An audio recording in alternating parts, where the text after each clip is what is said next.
నేను ఆపరేషన్ పాప ఇంటికి వెళ్ళేవాడిని కాకినాడ. కాకినాడ వెళ్తే మరి ఈరోజు మధ్యాహ్నం ఇలాగా ఏం జరిగిందో నాకు తెలియదు. మా మనిషి ఫోన్ చేసి ఇలాగ జరిగిందని చెప్పాడండి.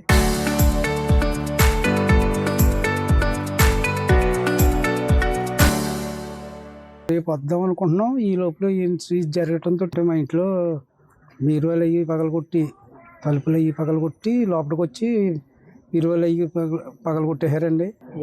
వెండి 7 కేజీల వరకు, 7 నుంచి 8 కేజీల వరకు ఉంటుందండి. బంగారం మాత్రం 7-8 కాసులు ఉంటుందండి. క్యాష్ 35,000 అండి. 4 బీరువాలు, 3 అల్మార్లు. 4 పగలగొట్టారు సార్ బీరువాలు. ఏం మేము చూడలేదు సార్. మరి అనుకుంటున్నాం లోపలికి వెళ్తే కానీ మనకు తెలియదు సార్. సోమవారం సాయంత్రం మా ఇంట్లో అబ్బాయి లైట్లు అవి వేయటానికి వచ్చేటప్పటికి ఇలా తలుపులన్నీ బద్దలు కొట్టేశారండి. బీరువాలు అయ్యని చూద్దులాగంటే గోల్డ్ 35 గ్రాములండి, క్యాష్ 35,000. వెండి మాత్రం 7-8 కేజీల వరకు ఉంటుందండి వెండి. అల్లమార్లు 3 చూడలేదు.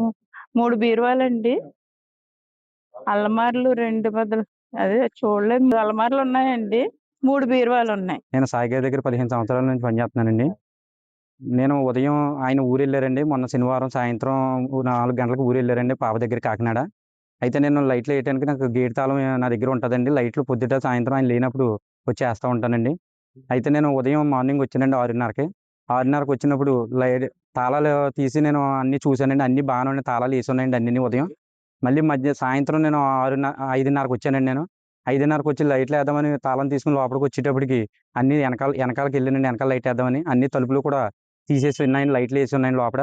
నేను లోపలికి ఈయన వచ్చారా ఏంటనేసి ఏమండి అంటే లోపలికి వెళ్ళండి, ఎవరు లేరండి. తలుపులు తీసి మొత్తం బీరువాలన్నీ బద్దలు కొట్టేసి లోపల మంచం మీద సామాన్లన్నీ చెల్లాచెదరికి చేసి ఉన్నాయండి.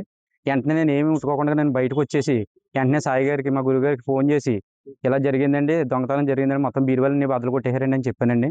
ఈ లోపల ఇంకా 4 పెద్దలు వచ్చారండి. ఆయన ఫోన్ చేశారండి. అప్పుడు 4 పెద్దలు మేము కూడా మళ్ళీ లోపలికి వెళ్ళి వాళ్ళకి కూడా చూశారండి. చూసి బయటకు వచ్చామండి. వచ్చేటప్పుడు మళ్ళీ సీఏ గారి దగ్గరికి వెళ్ళి కంప్లైంట్ ఇద్దాం, ఎస్ఐ గారి దగ్గరికి వెళ్ళి అనేసి అన్నారండి. పెద్దలు మేము కలిపి కంప్లైంట్ ఇవ్వడా కానీ ఎస్ఐ గారి దగ్గరికి వెళ్ళామండి.